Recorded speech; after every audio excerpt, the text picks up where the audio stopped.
खाड़ी में संपूर्ण वॉर की शुरुआत हो गई है क्या? बड़ी खबर इससे जुड़ी क्या मिल रही है, सबसे पहले उस पर नजर डालते हैं। ईरान में अमेरिका की 9 जगह बमबारी हुई, देर रात भी हमले जारी रहे जैसे कि चेतावनी अमेरिका की तरफ से दी गई थी। अमेरिका पर ईरान का भी जबरदस्त पलटवार देखने को मिला है। बहरीन, कुवैत और जॉर्डन में मिसाइल से अटैक किया गया। आज कहां हमले? बुशरा न्यूक्लियर प्लांट पर, बंदर अब्बास, सिरिक द्वीप, केश्म द्वीप। बंदर अब्बास की तस्वीरें भी हमने आपको दिखाई। चाबहार पोर्ट को भी निशाना बनाया गया। इसके अलावा किश द्वीप पर भी लगातार तीसरे दिन हमला और हैंगम द्वीप पर भी हमला हुआ, तो शहरस्तान पर भी हमले की जानकारी मिल रही है। और विनोद दत्ता सर हमारे साथ जुड़े हुए हैं। ब्रिगेडियर विनोद दत्ता सर का सबसे पहले रुख कर लेते हैं। दत्ता सर, हमले तो हो ही रहे हैं, लेकिन बड़ी बात यह है कि 24 घंटे के अंदर डोनाल्ड ट्रंप के बयान में यू टर्न देखने को मिला है। डोनाल्ड ट्रंप ने पहले टोल वसूलने की बात कही थी, लेकिन अचानक से उन्होंने कहा कि अब खाड़ी देश निवेश करेंगे। UEM जयपुर एक आदर्श लक्ष्य है। भावी छात्रों के लिए अच्छी नौकरी, भविष्य के लिए तैयार कौशल के साथ अच्छी शिक्षा। ऐसा तो नहीं कि खाड़ी देशों की तरफ से प्रेशर बनाया गया हो कि एक तो हमले भी हम ही झेल रहे हैं और दूसरी ओर टोल भी हम ही देंगे। हाँ बिल्कुल, देखिए ट्रम्प की जो पॉलिसीज है, मैं तो उनको जो मोहम्मद बिन तुगलक हुआ करते थे उनसे कंपेयर करना चाहूंगा, क्योंकि उनकी जो स्टेटमेंट्स है या पॉलिसीज है उनका कोई मतलब बेस नहीं रहता है, ना ही वो कोई विवेकपूर्ण बात करते हैं। आप ये देखिए, कल तक वो टोल वसूल करने की बात कर रहे थे, पहले कभी कहते हैं कि साहब हम वार्ताओं में हैं, हम इस तरह के अटैक नहीं करेंगे, फिर ये कहने लगते हैं कि साहब अब उनको इन्वेस्टमेंट करना पड़ेगा। तो आपने बिल्कुल ठीक कहा, क्योंकि खाड़ी के देश अब इस नतीजे पे पहुंच चुके हैं कि साहब आप न तो हमें सिक्योरिटी प्रदान कर पा रहे, ना आप हमारा बिजनेस को हमारी कोई सिक्योरिटी मिल पा रही है।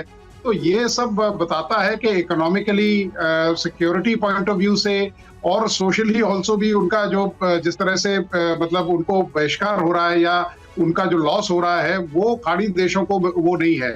अब वो ये उन्होंने एक नया शगुफा छोड़ा है कि साहब अब सारे लोग वहाँ अमेरिका में इन्वेस्ट करेंगे या अमेरिकन कंपनीज वहाँ इन्वेस्ट करेंगी, क्योंकि उनका सारा फोकस ये है कि साहब कैसे न कैसे तिजारत को तरजीहत दी जाए और बाकी उनका कोई वो नहीं है। लेकिन मुझे लगता है कि जिस तरह से हालात पैदा हो रहे हैं, मुझे लगता है कि अरेबियन यूनियन का भी मतलब लोग उसके बारे में सोचना शुरू कर देंगे, क्योंकि ये खाड़ी के देश अब इस नतीजे पे पहुंच जाएंगे कि साहब हमें और केवल हमें ही अपने देशों की रक्षा करनी है, अमेरिका हमारा साथ देने वाला नहीं है, क्योंकि अमेरिका इज एन अपॉर्चुनिस्ट और जहां उसको अपॉर्चुनिटी दिखाई देती है वो उसी बिल्कुल, और यहाँ पर यही हो रहा है, इस तरह अपॉर्चुनिटी नजर आई है। और उसके बाद अब एक के बाद एक जो असली चेहरा है वो डोनाल्ड ट्रंप ने अपना दिखाना शुरू कर दिया है, जो कि एक बिजनेसमैन का है शुद्ध तौर पर। एक और बड़ी खबर, ईरान के एलाम प्रांत में अमेरिका का हमला। अमेरिकी सेना ने वाटर प्लांट को टारगेट पर लिया। यूएस ने प्लांट के पास 3 प्रोजेक्टाइल्स दागे हैं। ये देखिए,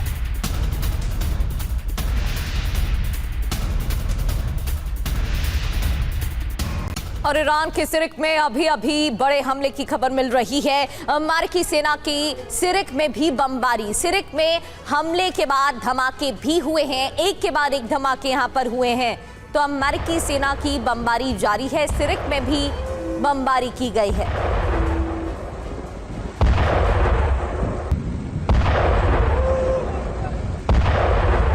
और एक और बड़ी खबर, ईरान के किश द्वीप पर भी हमला हुआ है। सामने आई है हमले के बाद की तस्वीरें।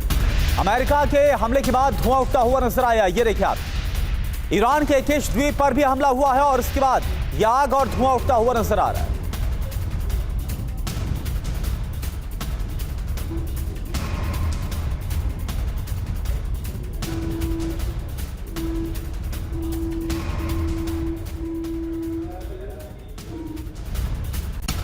लगातार तीसरे दिन हमले जारी हैं और कहां हमले हो रहे हैं ईरान में, यह हम आपको दिखा रहे हैं। ईरान के चाबहार पोर्ट पर भी हमले की खबर है। तो बामपुर और चाबहार पोर्ट पर धमाके हुए और एक के बाद एक धमाके यहां पर हुए हैं।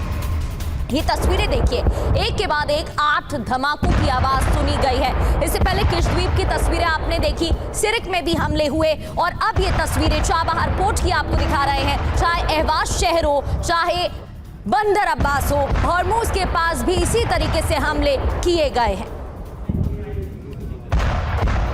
और मनीष इस वक्त हमारे साथ है। मनीष, अब जिस तरह से हमले किए जा रहे, देखिए ईरान को तो पहले से ही विश्वास नहीं था, अमेरिका पर। हालांकि बड़ी मुश्किल से ऐसा लगा कि एमओयू साइन हुआ और बातचीत की टेबल पर ईरान आया था, लेकिन अब जिस तरह से डोनाल्ड ट्रंप की तरफ से ग्रीन सिग्नल दिया गया, बारूद बरसाया जा रहा है, क्या लग रहा है, क्या आसार आपको नजर आ रहे हैं कि आप कहकर भी ईरान आ पाएगा बातचीत की टेबल पर? देखिए, बातचीत कर भी रहे हैं तब भी कोई फर्क नहीं पड़ता। वो इसलिए क्योंकि दोनों पक्षों के बीच में एक भी मिनिमम कॉमन ग्राउंड नहीं है जहां पर सहमति बने, और इसीलिए वैसी स्थिति में ये युद्ध तो रुकने से रहा। बल्कि जब तक ये तय ना हो जाए कि दोनों में से कौन जीता कौन हारा, तब तक इस युद्ध के रुकने की कोई गुंजाइश मुझे दिखती नहीं है। दूसरा, एक नया सा पैटर्न मैं देख पा रहा हूं वहां पर जो लड़ाई में दिख रही है इस वक्त।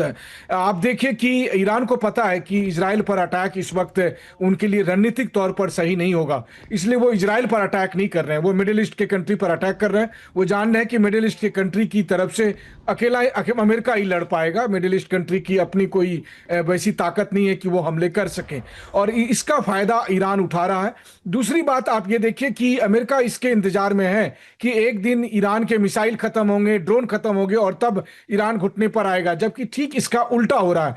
ईरान की तरफ से नंबर ऑफ मिसाइल्स और नंबर ऑफ ड्रोन इतने ज्यादा एक साथ अटैक किए जा रहे हैं कि उस जगह पर, उस पर्टिकुलर साइट पर मौजूद एयर डिफेंस सिस्टम एग्जॉस्ट कर जा रहा है। और जो जीसीसी कंट्री के प्रोटेक्शन के लिए जो एयर डिफेंस का पूरा मैकेनिज्म था, उसको बुरी तरह से यहां पर तोड़ने में कामयाब हुआ है ईरान।